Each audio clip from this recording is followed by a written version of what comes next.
You've been pro the same amount of time as me since 2015. What have you won? You've won nothing.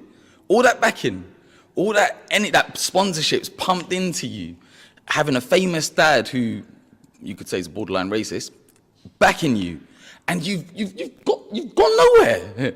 You've got nowhere, and now you're trying to cash in on your career, and you're like, oh, I'll fight Eubank now. That's what it is. And really and truly, you should be trying to fight your innocence, because you haven't done that. You've had like how many years to try and prove that? You haven't done that. Yeah.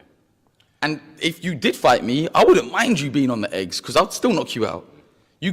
I would even have that where I'll be drug tested every day, and you don't have to be, and I would still beat you. Because it's about IQ and skills, because if you had that, you would have won something proper. Yeah. And going back to the failed drugs tests, do you think he's still saying he's innocent? He said in previous interviews he doesn't believe those drugs were actually in his body. Do you think it's a case here where he has purposefully gone out and said, I want to take these drugs, it's going to make me do this? Do you think he's maybe been advised that these are coming in and out of your system? Behind closed doors, what do you think's actually happened? Well, he wasn't very good. I remember a French guy called Cedric Pinard getting robbed against him, and then after, I think Cedric fought for a UBO international title, which kind of tells you the level that Cedric's at. Like, he's not fighting for proper titles, he's fighting for belts that are slightly easier to win, but that's the level. And then, he fights him in a rematch, beats him, but that was your level. And then suddenly you put on a bit more size, you improve a little bit, but when you deep the whole improvement, it's just physical improvements. He's just stronger, faster, more explosive. But then when he started the fight again after that, he's going to be tested more regular. Therefore, the stoppages stopped. My stoppages have been going on forever. 29 knockouts, 34 wins. I have been tested multiple times as well, because when you have title fights, you get tested most of the times. Also in the process of that, the power's disappeared. And if he couldn't blow through me on physicality, he ain't got the brain to beat me.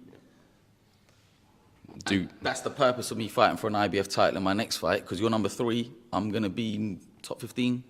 That could be a fight for an eliminator for a world title. That's if he actually wants to win world titles, obviously. Something I've already done. You know, if he wants to join me in the World Champions Club, then yeah.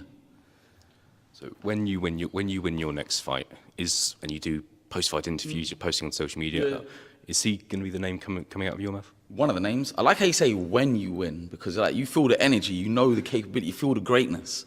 But with him, look, 100%, the fight's on the zone. That's supposed to be his platform. Yeah. I'm on your platform.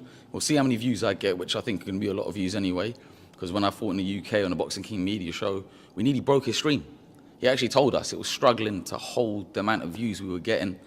So yeah, that's probably why the Zone got in contact and tried to put us on there. They want obviously bigger fights on there, more fights, elite fights, world level fights, and fights that don't contain drug cheats.